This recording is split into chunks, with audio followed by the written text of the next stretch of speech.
How would you describe Jackie? She puts her heart and soul into absolutely everything she does. I love her. She is one of the hardest working females I've met, and I admire her strength. She's the best baker ever. I would say Jackie is full of life. I love her so much. I will never forget the very first day I met her. The very first question she asked me was, "What is your passion?" And ever since then, I've just thought of her as the most passionate, full of life, colorful, amazing person. She makes everything better. So how I would describe Jackie is warm and inviting. She definitely makes you feel like you're part of the family, and you're just welcome. Like anytime you come in the house. Jackie is an amazing, fun, funny person, and puts her all in everything she does. Why would she be good for the show? Because her baking is amazing, and the secret ingredient is love. She puts it in there every time. And, I mean, look at her. Who doesn't want to watch her do anything all the time? Exactly. Jackie's just an incredible person. She's just full of life, as we've heard before, and very passionate, and just really brings happiness to everyone that she possibly meets. And I think she'd be great for the show because she'll be a fan favorite. Everyone would be excited to watch Jackie do what she does, and she does it really well. Yeah, and she brings a smile to everyone's face. When people watch her, it's not only, amazing and talented and brilliant and all of that, but it's something that she has passion for, and she just conveys it so great that you can't help but smile. Like, it's awesome. It's contagious, and she makes a connection with everybody that sees her and watches her, and is around her. And we're, fortunate enough to be around her in her daily life. Oh, that's what I believe in. And because I tried to come up with the reason why I bake, and it's really because it's sharing a feeling, and it's sharing this emotion with somebody to say, I care for you. I love you. This is me being you guys are the best. This is the way I express myself. Yeah. It's something that you can enjoy, and it's tasty, yes, it looks pretty, yes, but it's I put love and attention into all my baking, and that's the way I communicate it. It's a through connection. food. Mm-hmm. Yep. I'm Jackie Goldring. I'm 31 years old, and I live in the foothills of the Rocky Mountains here in Fort Collins, Colorado.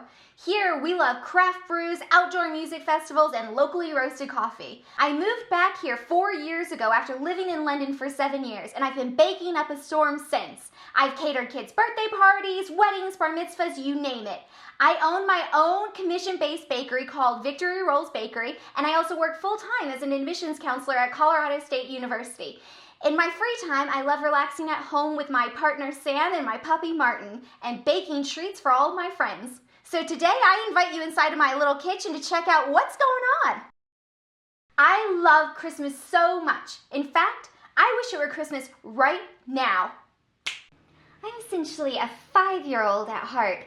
I love everything about Christmas, from decorating to wrapping presents, and of course baking. Baking is my absolute favorite thing about the holidays. I remember being a kid and making cookies for Santa Claus to leave out on Christmas Eve with a tall glass of milk, and we couldn't forget about his reindeer, so we left out carrots and water for them. I always get this warm, fuzzy feeling when I think about Christmas, and I'd like to share that feeling with you and share what makes the holiday so special for me, and that's making a batch of my warm, gooey Christmas chocolate crinkles. So to get started, you'll need a small saucepan to melt down your baker's chocolate with a little bit of oil. Once everything's melted down, you'll pour it over a little bit of sugar to mix together into a batter. This recipe is super special to me because it's actually from my grandma, or my Meemaw, as everybody calls her down in Texas. It's a Christmas recipe that she's baked for years, and every time I make it, it just warms my heart. So now that I've melted all this chocolate, I'm combining it with our sugar. So it's 2 cups of granulated caster sugar, and we'll mix that together. All right, now that my sugar and my chocolate's combined, I'm gonna start adding in 1 egg at a time.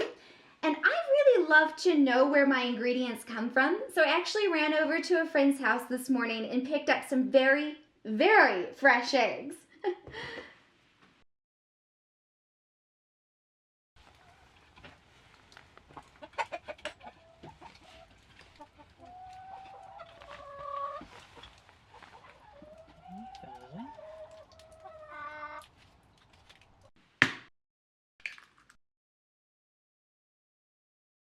All right, now that your eggs and your chocolate and sugar are combined, you're gonna throw in a splash of vanilla.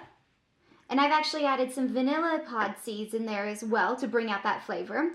And then you're gonna wanna have a separate bowl for all of your dry ingredients. So in here I have combined my flour, my baking powder, and my salt. And then you're just gonna mix this into your batter. All right, so I've added in half of the dry ingredients. And try not to overwork the batter because you wanna have a nice, light, fluffy cookie that's still doughy. Once you've combined all of your dry ingredients, you're gonna pop it in the freezer to chill for a few hours, covered in some cling film. Now that the dough for the Christmas chocolate crinkles has hardened, I'm gonna roll it into balls and dust it with powdered sugar and then set it on a cookie sheet to bake for 9 minutes at 350. I love waking up at the crack of dawn to open up presents, and what's better than the smell of fresh cinnamon rolls in the oven? To get your rolls started, you're gonna heat up milk, oil, and sugar in a small saucepan over medium heat, just until tiny bubbles form at the edges. All right, now that that's warm enough, I'm gonna transfer it into another bowl just to cool down a bit before I add my yeast. And I want it to be a nice temperature, not too hot, not too cold, so we properly activate the yeast and don't kill it. Now that our milk has cooled down, I'm gonna add 1 1/4 teaspoon of dry active yeast, mix that in, and then I'll let this rise for about 2 to 3 minutes, and then we'll add it into our flour and knead it into a dough. All right, now the yeast has been activated, and you can tell because the mixture is nice and foamy now. I'm going to add it into my bread mixer where I have my flour, and we're gonna combine it into a dough. All right, now that the dough is thoroughly mixed, I'm gonna transfer it into a greased bowl, cover it in cling film, and leave it to prove for an hour. I'm gonna leave mine right on top of the oven because my oven's heated up right now, so that warmth will help the proving process. Looks like they've risen quite nicely. So before this dough is rolled out and shaped, I do have to add a little bit more flour, baking powder, baking soda, and salt to the mixture. So these cinnamon rolls are really special to me because this is my victory roll.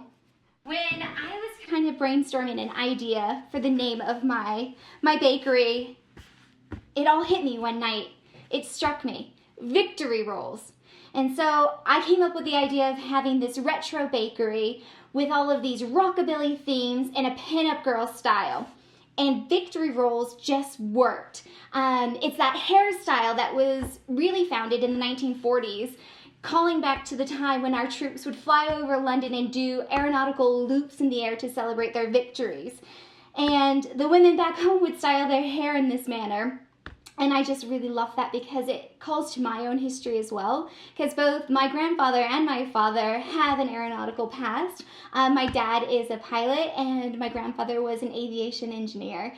And so it really rang true with me. And to tie it all together, I came up with this cinnamon roll that actually is in the shape of a victory roll. You'll see once we get it all together. It makes sense. Lovely, so now we have the base for the cinnamon rolls rolled out into a nice rectangle. I'm gonna go ahead and brush with some melted butter, and this is unsalted butter. To finish off the filling, I've combined dark brown sugar with cinnamon and a little bit of allspice as well. So I'm gonna start from one end here and make a really nice tight curl. It's about halfway. So I'm gonna start rolling up from the other end here. It's time to cut them into individual rolls. And I prefer to use dental floss because it keeps a smoother, cleaner cut without smushing down the dough. All right, so you just wedge your floss right underneath and then cross the strings together and pull down. Lovely, so I have all of my cinnamon rolls in my pan. I'm gonna go ahead and cover up with cling film and let it prove for about 30 minutes.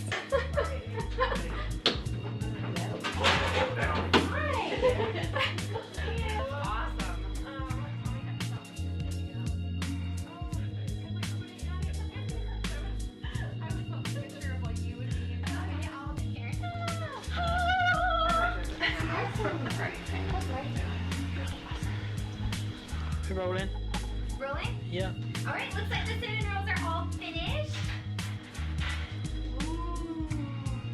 So I've just got a fresh cream cheese frosting that I'm gonna pour over the top and melt through. No family dinner is complete without a celebration cake, especially on Christmas Day.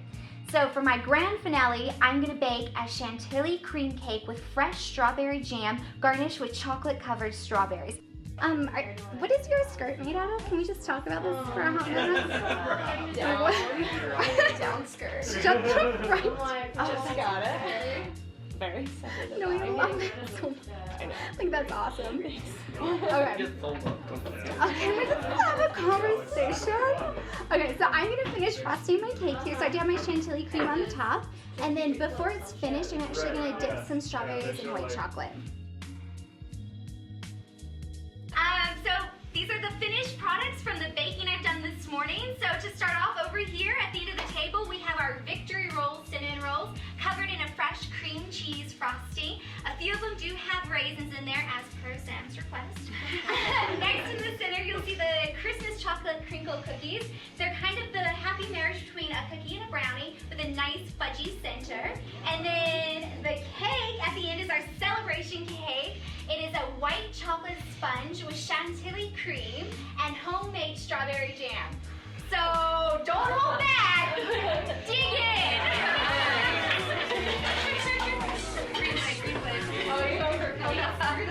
Bigger plate.